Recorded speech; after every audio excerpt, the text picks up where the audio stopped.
Your Majesty, Queen Mathilde and I would like to thank you for your warm welcome and for the kind words addressed to us. Our visit comes at a time when your family is in mourning. We are very sorry for your loss. Our thoughts today are with your sister, Princess Benedict, in particular.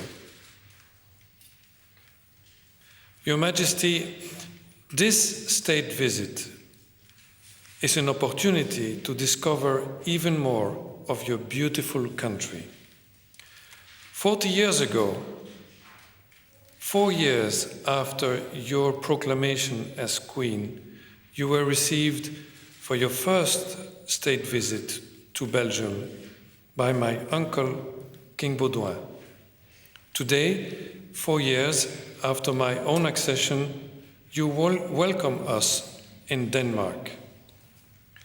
We have close family ties, in particular through my grandmother, Queen Astrid, and there has been sincere friendship between our families since a long time.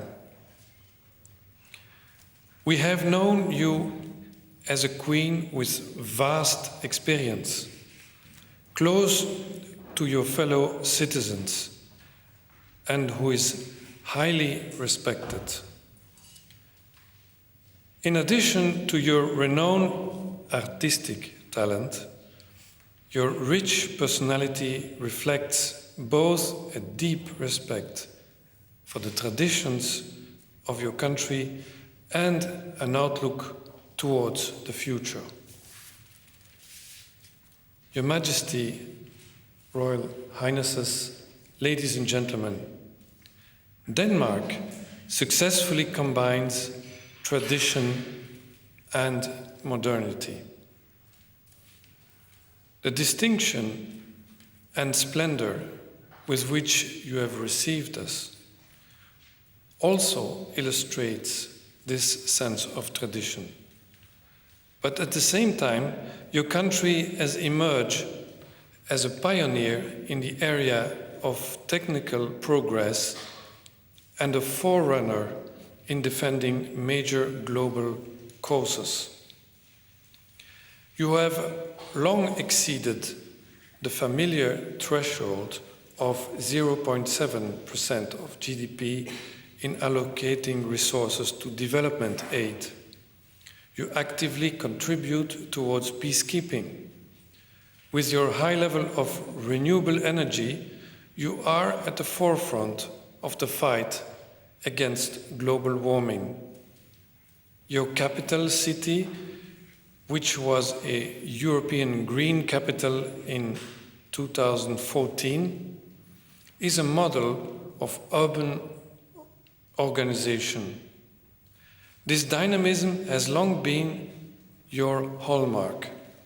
Since the start of the 19th century, your farmers have founded local support associations and an education system which encourages personal responsibility and enterprise. A sense of belonging and a willingness to progress together resulted in Denmark being one of the first countries to introduce universal suffrage. For you, modernity is a tradition. Ladies and gentlemen, Belgium and Denmark may be different, but we also have a lot in common in many areas. Human capital is our principal natural resource. This is reflected in the emphasis we place on education and training and the fact that our workforces are among the most qualified and our universities are among the most innovative in Europe. Our young people are bursting with ideas, not only for actively participating in the digital revolution, but also for bringing more humanity to our societies. The proliferation of social entrepreneurs and the success of the sharing economy testify to this. Our location on the European map places both of us at the heart of two much larger regions, organized around the Nordic Council and the Benelux, for which our capital cities are home to their respective headquarters. These institutions aim at suppressing barriers, at taking advantage of complementarities, and at developing synergies. This is the very spirit that brings us also together in the European Union. Ladies and gentlemen, if Denmark has managed so brilliantly to combine the past and the future, if it has managed to develop its resources and human values to the point of being considered as one of the happiest nations in the world, it is because it has built all of this on a high level of trust. Trust between people and towards institutions. In today's world, it is essential to remember the value of trust, because indeed nobody can be happy without trust. No human society can thrive, and no democracy can succeed without it.